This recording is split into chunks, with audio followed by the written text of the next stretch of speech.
The auctioneer's hammer fell with a resounding crack that silenced the crowd of cavalry officers and horse traders gathered near Brandy Station, Virginia. It was May 25th, 1863, and the Union Army's need for fresh cavalry. Mounts had drawn buyers from across the region. Among the sleek thoroughbreds and powerful war horses being sold, one animal stood, a Parter, magnificent black stallion whose wild eyes and scarred flanks told stories of battles already fought. "What am I bid for this fine specimen?" the auctioneer called out, though his voice carried little enthusiasm. The horse reared and struck at the air, sending handlers scrambling backward. From the back of the crowd, a weathered hand rose tentatively. $50, came a voice barely above a whisper. The assembled officers burst into laughter. Jeremiah Hawthorne, a humble farmer from the hills outside Culpeper, stood with his worn hat clutched against his chest, his face burning with embarrassment. His simple homespun clothes and calloused hands marked him as an outsider among the uniformed men who had come to buy horses for the war effort. $50. Major William Blackford of Stuart's Cavalry Corps sneered, his polished boots gleaming in the afternoon sun. "That horse is worth 10 times that amount, old man. Perhaps you should stick to buying milk cows." The laughter grew louder, and Jeremiah's shoulders sagged. He had scraped together every penny he could find, selling his best crops and even his wife's silver thimble, all for this moment. The war had taken his 2 sons, David to a Union bullet at Antietam, Samuel to typhus in a Confederate camp. Both boys had loved horses more than life itself, and this magnificent stallion reminded him of the spirited colts they had trained together in happier times. "Gentlemen, let's have some serious bids," the auctioneer continued, ignoring Jeremiah's raised hand. "This is Thunder, captured from Confederate cavalry at Callie's Ford last month. He's killed 2 handlers already, but properly trained, he could carry a man through hell itself." Major Blackford stepped forward, his spurs jingling. $200, he declared with the confidence of a man who had never known want. The crowd murmured approval. Thunder was indeed a prize his bloodline traced back to the finest Virginia stock, his muscles rippling beneath his midnight coat like liquid power. But the horse's reputation preceded him. He had belonged to a Confederate colonel who died in the saddle, and since his capture, Thunder had refused to let any man mount him. His stall bore the scars of his fury, and even now 3 men struggled to hold his lead ropes. $250, called out another officer.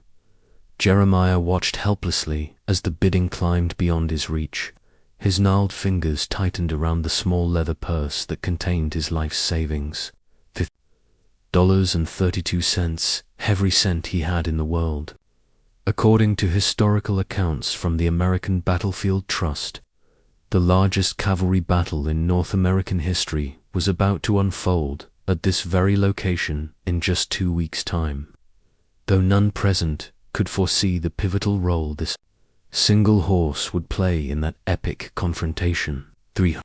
Major Blackford shouted, his voice cutting through the afternoon air like a saber dot. As the other bidders fell silent, recognizing defeat, Jeremiah felt tears prick his eyes. He had failed his son's memory once again. But as he turned to leave, a small hand slipped into his weathered palm. His daughter Eliza, barely 16 years old, had appeared at his side as silently as a ghost. Her auburn hair caught the late afternoon light, and her green eyes held a determination that reminded him powerfully of her late mother. "Papa," she whispered, "let me try." Before Jeremiah could stop her, Eliza stepped forward through the crowd. Of men, her simple blue dress and work-worn hands should have made her invisible among the officers, but something in her bearing commanded attention. The laughter died as she approached the magnificent stallion, who stood trembling with rage. His ears pinned back, his nostrils flared. "Miss, get back from there," one of the handlers shouted. "This beast will kill you." But Eliza moved with the fluid grace of someone who had spent her life among horses. She approached Thunder not with the aggressive confidence of the military men, but with something far more powerful and understanding. Her voice, when she spoke, was barely audible above the wind, yet every person in that crowd heard her words clearly. "Easy, beautiful one," she murmured, her hand extended palm up, empty of bribes or threats.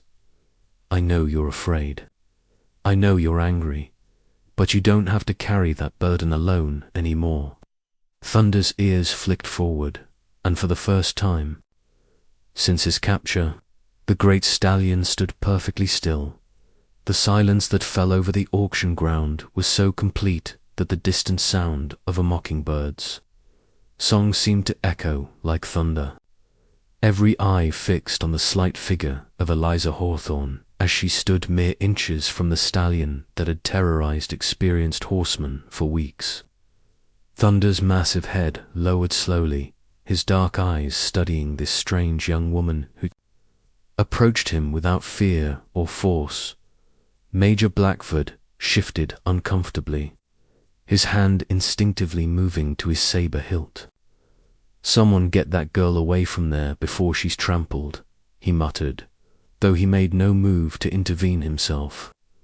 Something in the scene before him defied every conventional wisdom about handling dangerous horses. Eliza's fingers barely brushed Thunder's muzzle, yet the contact sent a visible shudder through the stallion's entire frame. His breathing, which had been sharp and irregular, began to slow. The three handlers who had been struggling to control him found their ropes slack as the horse's aggressive posture melted away. "How is she doing that?" whispered Captain Thomas Rosser, who would later lead Confederate cavalry charges that would be remembered for generations. His experienced eye could see that this was no mere trick of horsemanship, but something far more profound. Eliza began to speak, her voice carrying across the hushed crowd despite its gentle tone. "I lost my brothers to this war, just as you lost your master. David would have been 21 next month. Samuel was barely 19 when the fever took him." Her hand moved slowly along Thunder's neck, and the great horse's eyes half closed in what could only be called peace. "You carry their pain, don't you? All that anger and fear, it's not really yours." Jeremiah watched his daughter with a mixture of pride and terror. She had always possessed an uncanny ability with animals, but this exceeded anything he had witnessed. The other men seemed frozen, afraid that any sudden movement might shatter whatever spell was being woven before their eyes. "My father has $57, Eliza continued, her voice growing stronger. "It's not much by your standards, but it represents everything we have left. Every sunrise he's worked to forget the sound of his sons' voices. Every sunset he's prayed to see them again." She pressed her forehead against Thunder's neck, and the stallion's breathing synchronized with hers. "You understand loss, don't you, beautiful one?" The auctioneer cleared his throat nervously. "Miss, I appreciate your display, but we have a business to conduct here. Major Blackford has bid $300. 400, came a new voice from the crowd. Colonel John Buford, whose cavalry would play a crucial role in the coming battle, stepped forward. His weathered face bore the expression of a man who had seen something that challenged his understanding of the world.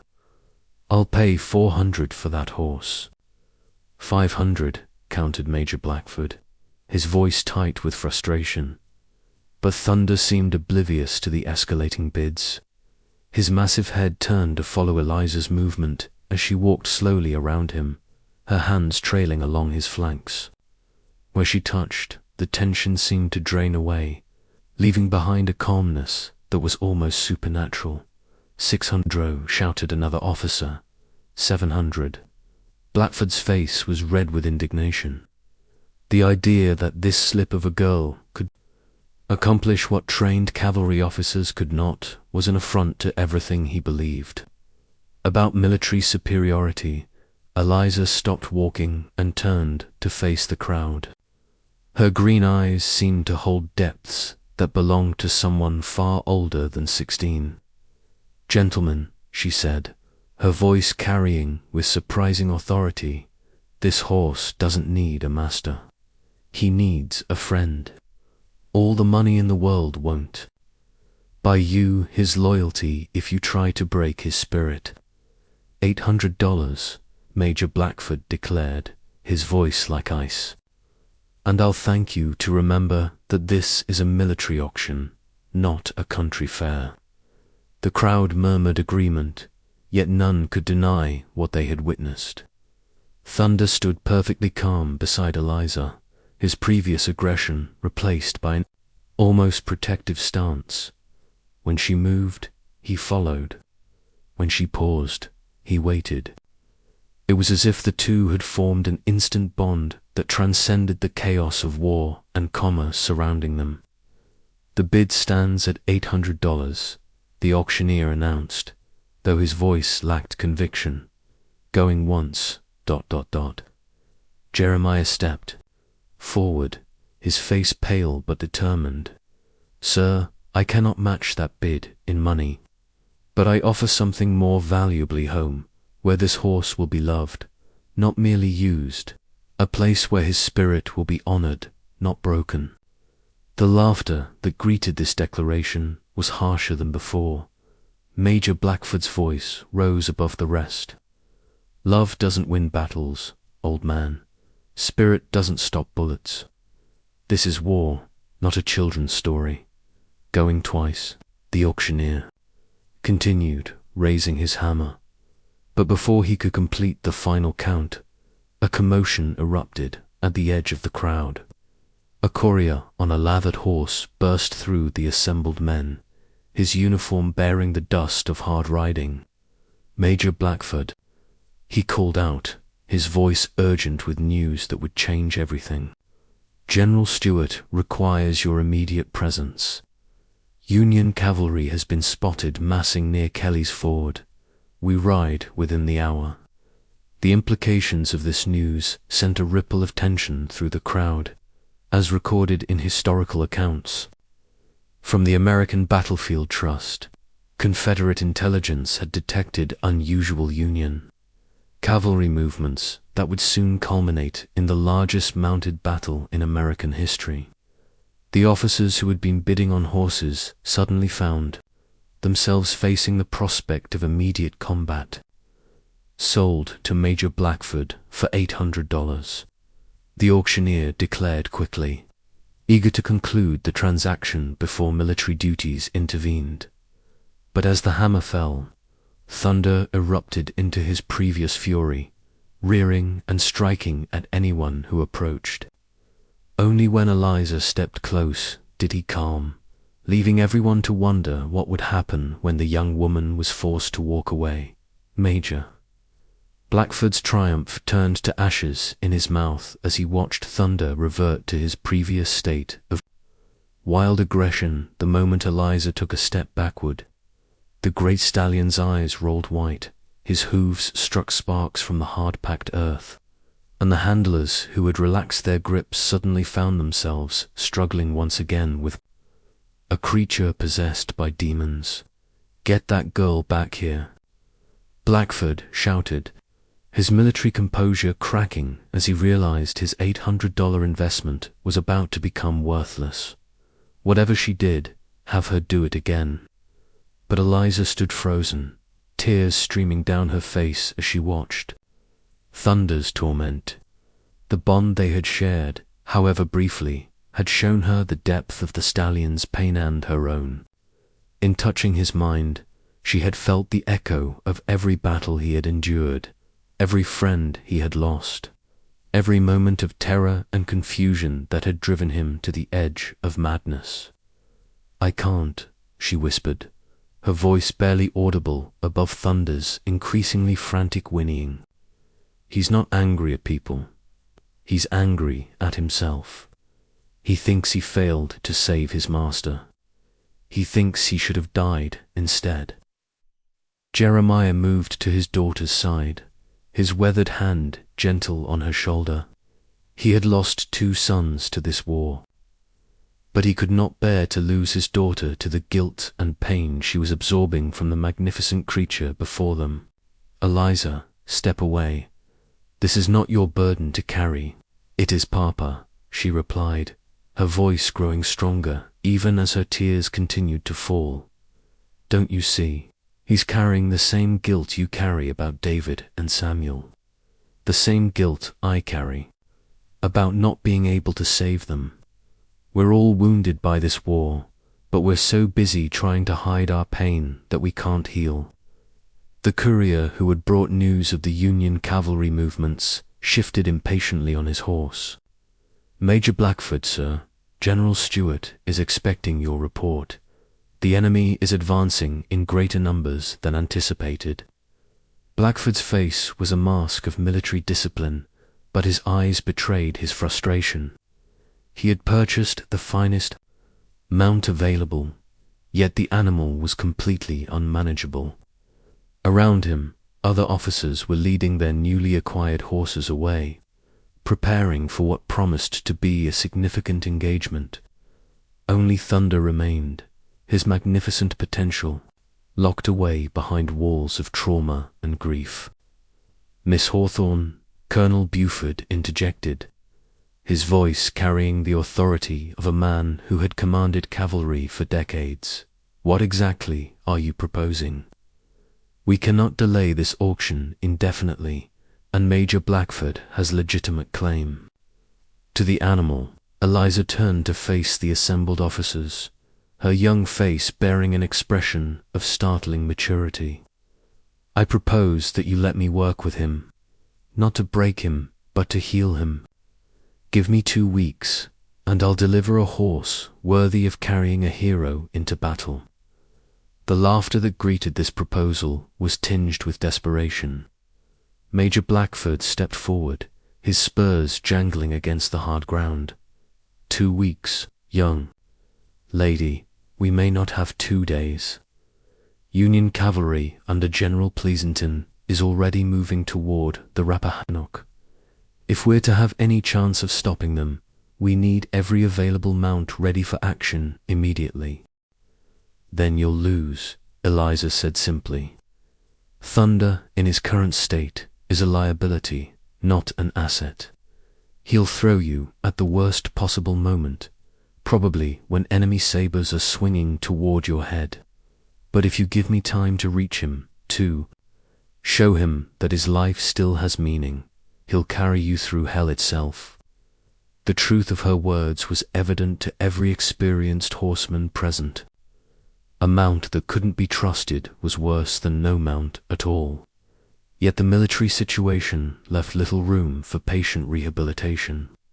According to contemporary accounts from the Warfare History Network, Confederate cavalry commander James Ewell Brown Stewart was at that very moment planning a grand review of his forces, unaware that Union General Alfred Pleasanton was preparing to launch the largest cavalry raid of the war. "The girl speaks sense," Colonel Buford admitted grudgingly, "but 2 weeks is impossible. We have perhaps 48 hours before the next major engagement." "Then give me 48 hours," Eliza replied without hesitation. "Let me stay with him. Let me show him that not all humans are sources of pain. If I can't reach him in that time, Major Blackford can do whatever he wishes with the horse." Thunder, as if sensing that his fate was being decided, let out a long, mournful whinny that seemed to carry all the sorrow of a nation at war with itself. The sound pierced every heart present, a reminder that the conflict had wounded not just men, but every living creature caught in its terrible embrace. Jeremiah stepped forward, his hat still clutched in his weathered hands. "Major Blackford, I cannot offer you money, but I can offer you something more valuable. My daughter has a gift with horses that I've never seen equaled. If she says she can heal thunder, then she can. And if she can heal him, he'll be worth more to you than a dozen ordinary mounts. This is highly irregular, the auctioneer protested. The sale has been completed. The horse belongs to Major Blackford, and Major Blackford can exercise his ownership however he chooses, Colonel Buford observed pointedly. The question is whether he chooses wisdom or pride. The silence stretched taut as Thunder continued his agitated pacing, foam flecking his bit, his eyes wild with pain that went deeper than any physical wound.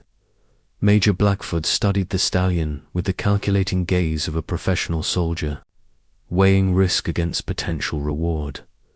Finally, he spoke. 48 hours, Miss Hawthorne. If you can make that animal rideable in 48 hours, he's yours to work with. But if you fail, I take possession immediately, and your father's. Interference in this matter will be reported to the appropriate authorities. And if I succeed? Eliza asked, though her attention was already turning back to Thunder, who had begun to quiet at the sound of her voice. If you succeed, Major Blackford replied, his tone suggesting he thought success impossible, then you'll have proven that miracles are still possible in this God-forsaken war. As the crowd began to disperse, officers leading their new mounts away to prepare for the coming battle, Eliza remained in the makeshift arena with Thunder. The great stallion's breathing had slowed again, his ears pricked forward as if listening to sounds only he could hear. Whatever the next 48 hours would bring, they would determine not just the fate of one magnificent horse, but perhaps the outcome of the greatest cavalry battle in American history. Dawn broke grey and misty over the improvised paddock where Thunder had spent his first night under Eliza's care. She had remained with him through the dark hours, not sleeping but simply being present, her small form dwarfed by the massive stallion who had gradually learnt to trust her proximity. Major Blackford arrived with the first light, his boots crunching on the frost-covered grass, expecting to find the girl either trampled or cowering in some corner. Instead, he discovered a scene that defied every military manual he had ever studied. Thunder stood quietly beside Eliza, his great head lowered as she worked a brush through his tangled mane. The handlers who had struggled to control him the previous day watched in amazement as the girl moved around. The stallion, without fear, her movements fluid and purposeful. 24 hours remaining, Blackford announced, his voice carrying the crisp authority of a career cavalry officer. I hope you've made progress, Miss Hawthorne, because General Stewart has confirmed that. We ride tomorrow evening. Eliza looked up from her work, her green eyes clear despite the sleepless night. He's beginning to remember who he was before the war broke him, she said simply. But healing takes time, Major. You can't rush it any more than you can rush the dawn. War doesn't wait for healing, Blackford replied curtly. Either the horse is ready, or he's not. There's no middle ground in battle. But even as he spoke, Blackford could see the changes in Thunder. The stallion's coat, which had been dull and lifeless, now showed hints of its former luster.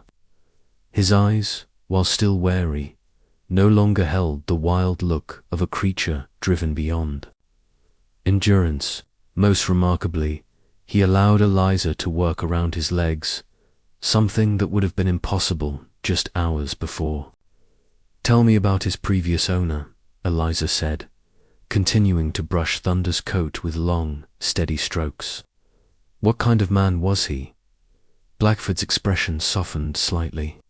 Colonel James Morrison, 3rd Virginia Cavalry. Good man, good. Soldier.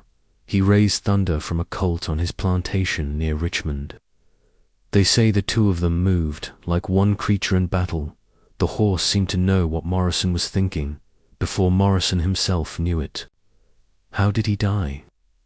The question was asked so quietly that Blackfoot almost missed it, but Thunder's reaction was immediate. His ears pinned back, his muscles tensed, and for a moment it seemed the previous day's progress would be lost. "Easy, beautiful one," Elisa murmured, her hand moving to Thunder's neck. "We need to face this together. You can't carry this guilt alone anymore." "He was shot by a Union sharpshooter at Kelly's Ford," Blackfoot continued, his voice growing, distant as he recalled the report. "Took a bullet meant for General Stewart himself. Morrison stayed in the saddle long enough to complete the charge, then collapsed. Thunder carried him off the field, but it was too late. The horse stood guard over the body for 3 hours before we could approach him." Thunder shuddered at the words, but he didn't bolt. Instead, he seemed to lean into Eliza's touch, drawing strength from her steady presence. She continued brushing, her movements rhythmic and soothing, as if the simple act could somehow smooth away the trauma embedded in the stallion's memory. "He thinks he should have been faster," Eliza said, her voice filled with understanding. "He thinks if he had moved differently, turned at a different angle, the bullet would have missed. He's been replaying that moment over and over, trying to find a way to change what happened." Colonel Buford, who had been observing from a distance, stepped closer. "Miss Hawthorne, with respect, you cannot possibly know what the horse is thinking. Animals don't carry such complex emotions, don't they?" Eliza challenged, her hand still moving along Thunder's neck. "My father has been replaying the morning my brothers left for war, wondering if he had said different words, made different choices, whether they would still be alive. My mother, before she died, spent her last days regretting every harsh word she had ever spoken to them. Are we so different from the animals we claim to understand?" The question hung in the air like morning mist, challenging assumptions that had never been questioned. Thunder, as if responding to the conversation, nuzzled Eliza's shoulder with a gentleness that seemed impossible for an animal that had terrorized grown men just hours before. "The difference," Eliza continued, "is that humans have words for their pain. We can tell someone about our guilt, our regrets, our fears. Animals carry it all inside, with no way to explain what they're feeling." Thunder has been screaming for weeks, but no one understood what he was trying to say. Major Blackfoot found himself studying the girl with new interest. Her words carried a wisdom that seemed far beyond her years, born perhaps from her own intimate acquaintance with loss and grief. Around them, the sounds of military preparation grew louder as officers drilled their men and checked their equipment. The great cavalry battle that would determine the fate of General Lee's Pennsylvania campaign was now less than 24 hours away. "Even if you're right," Blackfoot said, "even if you can somehow heal his emotional wounds, can you make him rideable in battle conditions? Can you prepare him for the chaos of charge and countercharge, the crash of sabers, the screams of wounded men and horses?" "I don't know," Elisa admitted, her honesty surprising everyone present. "But I know this: if you try to ride him while he's still broken inside, you'll both die. He needs to find his courage again, and courage can't be forced. It has to be freely given." As if summoned by her words, a small group of Confederate cavalry officers rode into view, their horses prancing and eager despite the early hour. At their head rode a figure that even from a distance commanded attention: General James Ewell, Brown Stewart himself, his famous ostrich plume bobbing in the morning breeze, his presence filling the space around him like a force of nature. Well, Stewart called out as he approached, his voice carrying the confident charm that had made him a legend throughout the South. I hear we have a miracle worker among us. Miss Hawthorne, is it? They tell me you've tamed the untamable Thunder. I haven't tamed him, General, Eliza replied, never pausing in her work. I've simply reminded him that not all humans are his enemies. The rest is up to him. Stuart dismounted with fluid grace, his experienced eye taking in every detail of the scene before him. Thunder's improved condition was obvious, but more importantly, the stallion's reaction to the general's presence was telling. Instead of the wild-eyed panic that had characterized his behavior since capture, Thunder merely watched the newcomer with alert curiosity. Major Blackford, Stuart said, his tone carrying the weight of command, I trust you understand the situation. We face Union General Pleasanton has crossed the Rappahannock with the largest cavalry force we've encountered. We need every man and every horse ready for action. Can this animal be counted upon?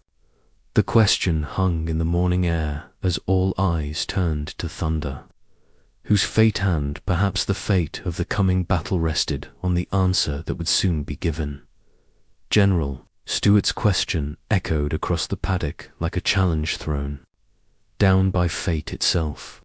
Thunder, sensing the weight of the moment, raised his magnificent head to study the legendary cavalry commander, whose reputation had inspired fear in Union ranks from Virginia to Pennsylvania.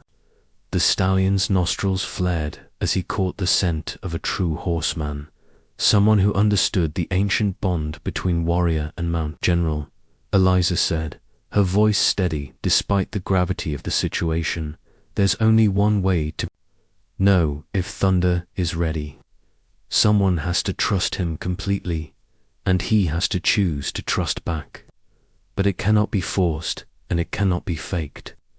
The moment he senses fear or doubt, he'll know he's just another weapon to be used and discarded. Stuart's eyes narrowed with interest.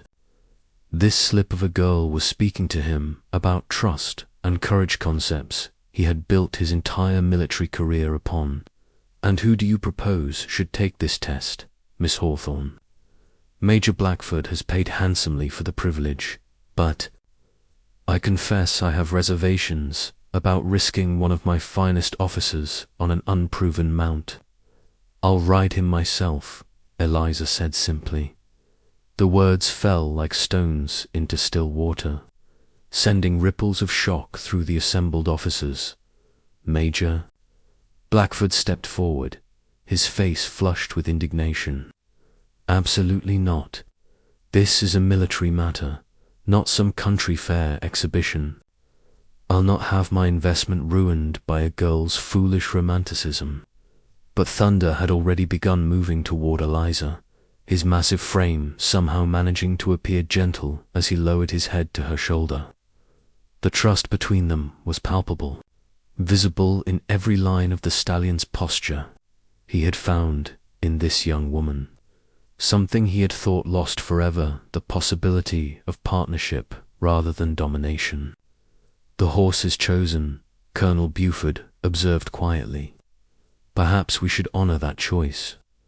General Stuart studied the pair with the calculating gaze of a man who had survived a dozen major battles through a combination of audacity and intuition.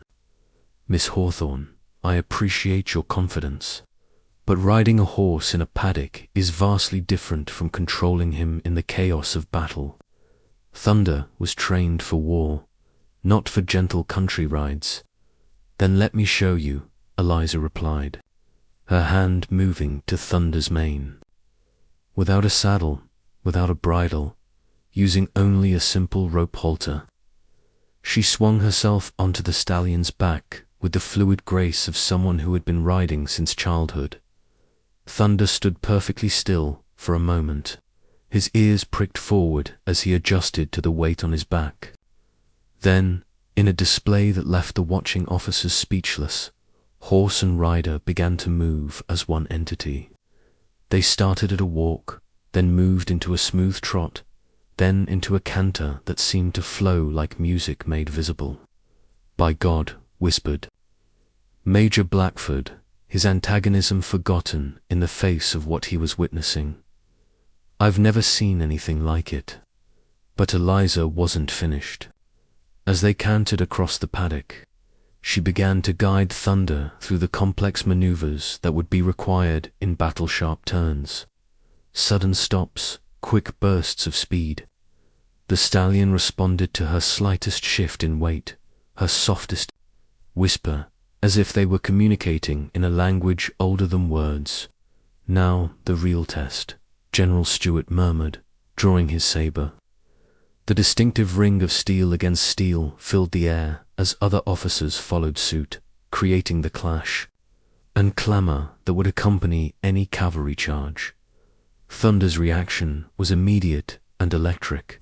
His muscles coiled like springs, his head came up, and for a moment it seemed he might revert to his previous state of panic. But Eliza's calm voice reached him through the chaos, her steady presence on his back reminding him that he was not alone, that someone trusted him enough to share his fear and transform it into courage. Instead of bolting, Thunder seemed to grow larger, more magnificent. His natural war training reasserted itself, but now it was tempered by the healing Eliza had worked in his heart. He pranced and snorted, but it was the controlled aggression of a warhorse, not the wild panic of a broken animal. "Magnificent," Stewart breathed, his professional admiration overriding any reservations he might have had about the unconventional demonstration. "The horse is not just healed, he's transformed. Miss Hawthorne, you have accomplished something I would not have believed possible." But even as the officers watched in amazement, the sound of approaching hoofbeats announced the arrival of a messenger whose news would test Thunder's newfound stability in ways no training exercise could. The rider's face was grim, his horse lathered with the sweat of hard riding. "General Stewart," the messenger called out, his voice tight with urgency. "Union cavalry has crossed at Kelly's Ford in greater numbers than anticipated. General Pleasanton is advancing toward Brandy Station with 3 full divisions. We estimate 15,000 mounted men, sir. They'll be here within hours." The implications of this news sent a chill through every man present. According to military historians' accounts, this would indeed prove to be the prelude to the largest cavalry battle in North American history. General Stewart's reputation, built on his ability to screen Confederate movements and harass Union supply lines, was about to face its greatest test. "How long do we have?" Stewart asked, his mind already calculating distances and deployment times. "Perhaps 6 hours, sir. Maybe less if they push hard." Stewart turned back to Eliza, who was still mounted on Thunder. The stallion had heard the messenger's report and understood its meaning. His ears were alert, his muscles tensed, his entire being focused on the approaching conflict. But instead of panic, he radiated readiness, as if the prospect of battle had awakened something noble and necessary in his warrior's heart. "Miss Hawthorne," Stewart said formally, "I believe you have proven your point beyond any doubt. Thunder is indeed ready for battle. But now comes the crucial question: who will ride him into combat? Major Blackford has purchased him, but it's clear the horse has bonded with you. The choice, I fear, is not an easy one." Thunder stamped his foot and tossed his head, as if understanding that his fate was being decided.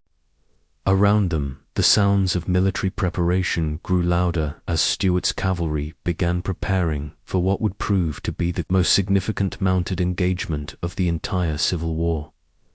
The morning sun climbed higher, burning away the mist and revealing the clear blue sky under which Thunder would either find his redemption or meet his final fate. But first, a choice had to be made, one that would determine not just the destiny of a single horse, but perhaps the outcome of the battle that was about to unfold at Brandy Station. The weight of decision hung heavy in the morning air as General Stewart studied the remarkable bond between Eliza and Thunder. Around them, the organized chaos of military preparation continued, officers shouting orders, men checking weapons, horses being saddled and bridled for what everyone now understood would be a battle of unprecedented scale and importance. Major Blackford stepped forward, his face reflecting the internal struggle between military pragmatism and grudging admiration. General, I paid $800 for that horse. By rights, he should carry me into battle. Yet I confess, I have never seen such a connection between rider and mount. Perhaps, he paused, the words difficult to speak, perhaps ownership is not always the same as worthiness. Thunder, still carrying Eliza on his back, turned his great head toward the Major as if understanding the conversation. His dark eyes held no malice, only a quiet dignity that seemed to acknowledge the man's moral struggle. In that moment, it became clear to everyone present that the stallion harbored no resentment toward his legal owner. He simply knew where his heart belonged. There's another consideration, Colonel Buford interjected, his weathered face grave with concern. Miss Hawthorne, you've worked a miracle with this horse, but what you're contemplating is madness.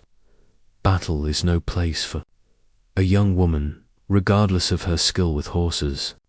The carnage, the violence, the very real possibility of death, these are not things any father should allow his daughter to face.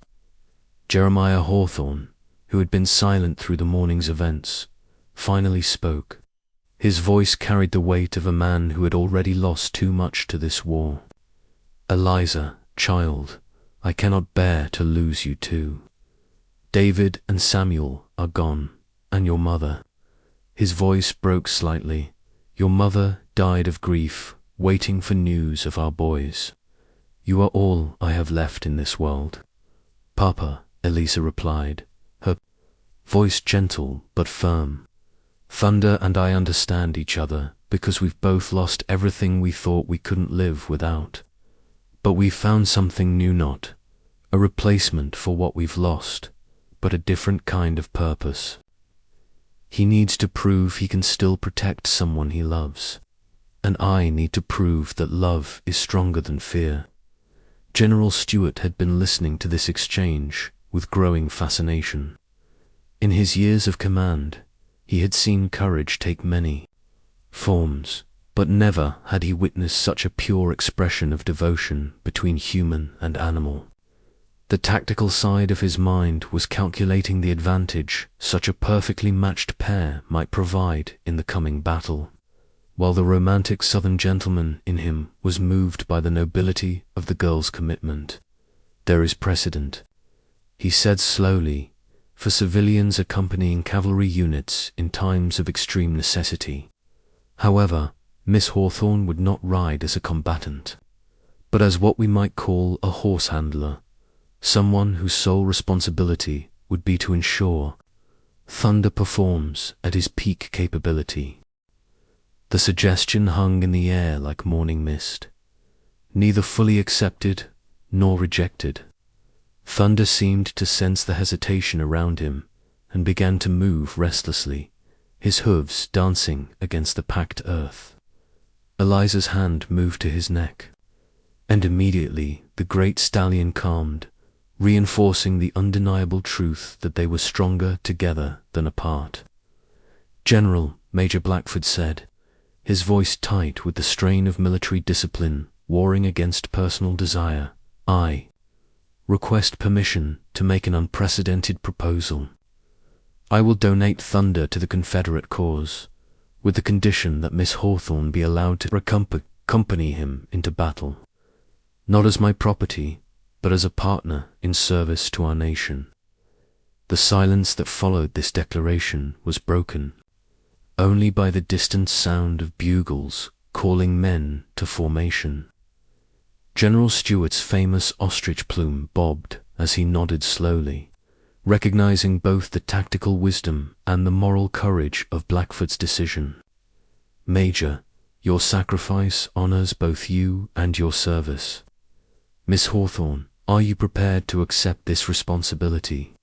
To ride with Thunder not for glory or adventure, but to preserve the lives of Confederate soldiers who will depend on superior cavalry reconnaissance in the hours ahead.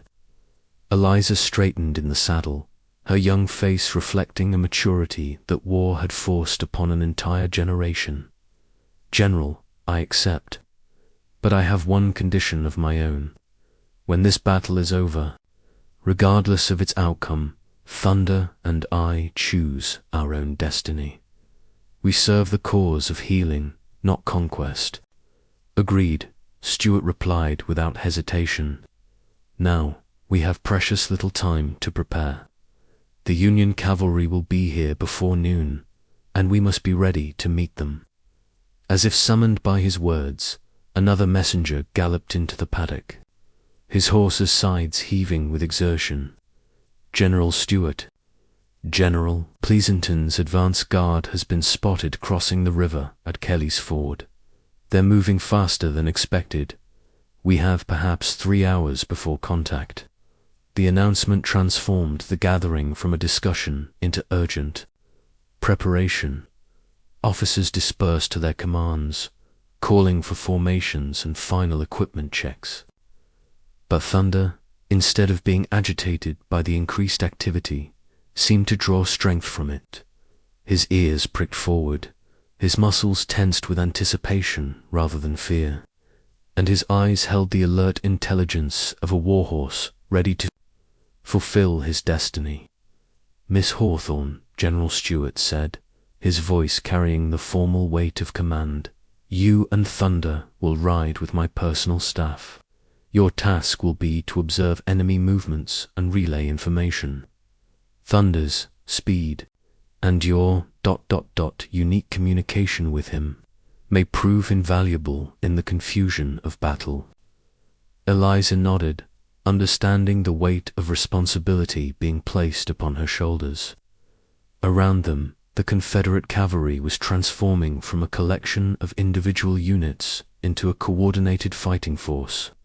According to historical records from the Virginia Military Institute, what was about to unfold would be remembered as the Battle of Brandy Station, the largest cavalry engagement ever fought on American soil. Papa, Eliza said, turning toward her father, I need you to understand that this isn't about seeking danger or glory. Thunder and I have found something together that's bigger than both of us. We've found the courage to hope again, Jeremiah. Hawthorne looked up at his daughter, seeing in her face the same determination that had driven his sons to enlist, the same fire that had sustained his late wife through months of uncertainty and grief. Then God go with you, child. Bring Thunder home safely, and bring yourself home too. As the Confederate cavalry began moving toward their battle positions, Thunder carried Eliza with the smooth, powerful gait of a horse who had rediscovered his purpose. Behind them, the morning sun climbed higher into a sky that would soon echo with the thunder of hoofbeats, the clash of sabers, and the cries of men locked in the largest mounted battle the American continent had ever witnessed. The healing that had begun in a simple paddock was about to be tested in the crucible of war, where courage and compassion would either triumph together or perish in the attempt. The morning of June 9th, 1863, dawned clear and bright over the rolling hills of Culpeper County, Virginia.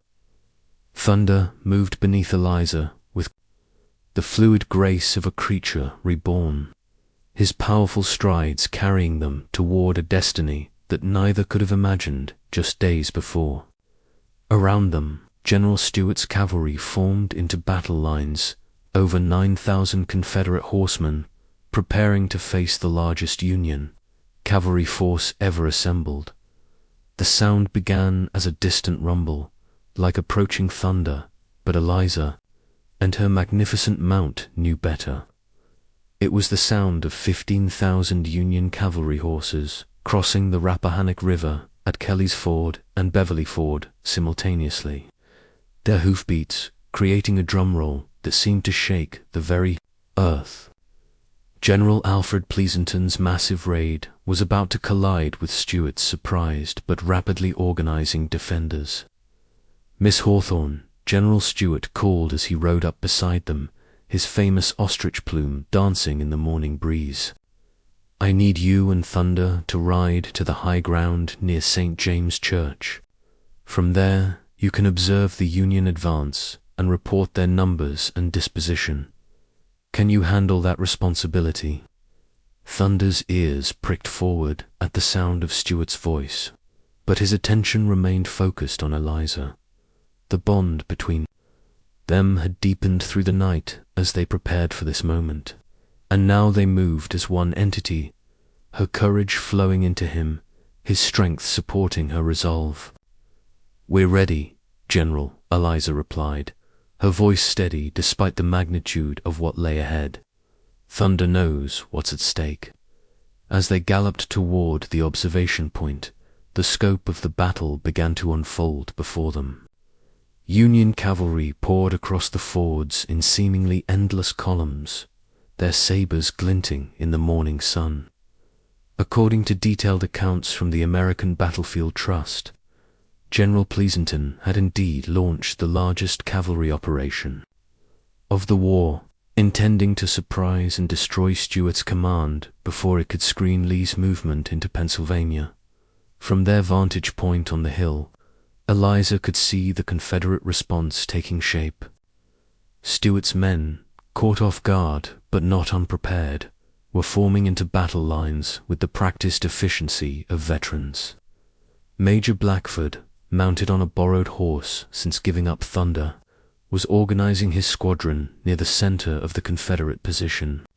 Look, beautiful one, Eliza whispered to Thunder, her hand moving along his neck as they watched the armies deploy. All those men, all those horses, they're all afraid, just like you were. But they're choosing to be brave anyway. Thunder's response was to stand taller, his chest expanding with pride, as if he understood that he was witnessing something historic. Below them, the first cavalry charges were beginning lines of horsemen thundering toward each other with sabers raised. The crash of their collision echoing across the countryside like breaking thunder. The battle raged for hours, swirling back and forth across the fields around Brandy Station. Union General John Buford's division struck hard at Stuart's left flank, while General David Gregg's forces pressed the Confederate right. In the center, where Major Blackford's unit was engaged, the fighting was particularly fierce. It was there that Eliza saw the disaster developing. A gap had opened in the Confederate line, and Union cavalry was pouring through it like water through a broken dam. Major Blackford's borrowed mount was tiring, unable to keep pace with the younger, fresher horses around him. Within minutes, he would be cut off and surrounded. Thunder, Eliza said, her voice carrying new urgency. We have a choice to make. We can stay here and observe safely, or we can help a good man who gave up everything so you could find your purpose again. The great stallion's response was immediate. He reared slightly, his hooves pawing the air, then launched himself down the hill in a controlled gallop that ate up the distance between them and the developing crisis. This was what he had been born for, not just to carry a rider, but to be part of something larger than himself.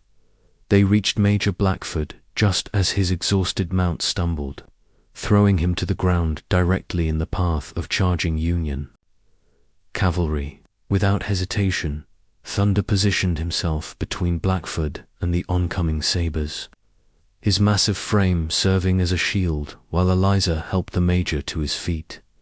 Miss Hawthorne, Blackford gasped, astonished to see her in the midst of the battle. "What are you doing here?" "Keeping a promise," she replied, extending her hand to help him mount behind her.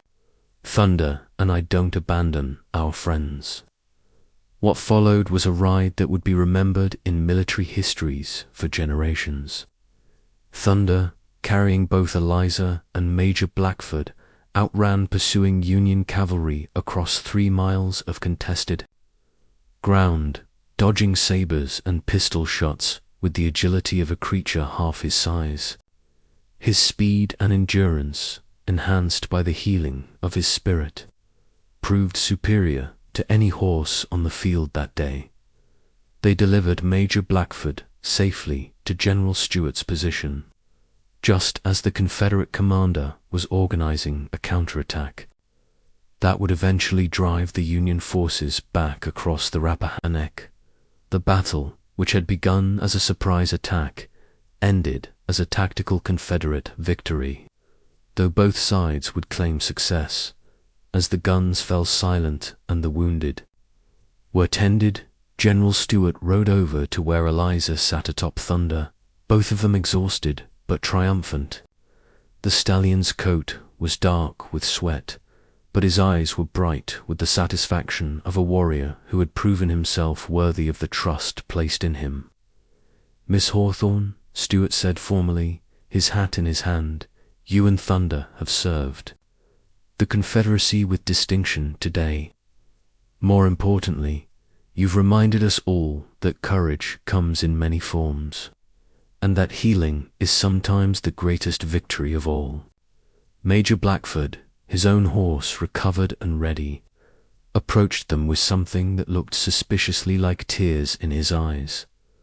"I owe you my life," he said simply, "both of you, and I want you to know that the $800 I paid for Thunder was the best investment I ever made, not because I owned a fine horse, but because I had the privilege of setting him free to become something greater." As the Confederate cavalry began the process of reorganizing after battle, Eliza and Thunder found themselves at a crossroads. They had proven themselves in combat, had saved lives, and had demonstrated that the bond between human and animal could transcend the boundaries of war itself. "What now, beautiful one?" Eliza asked, her hand stroking Thunder's neck as they watched the sunset paint the battlefield in shades of gold and crimson. "We've kept our promise to serve. Now we get to choose our own path."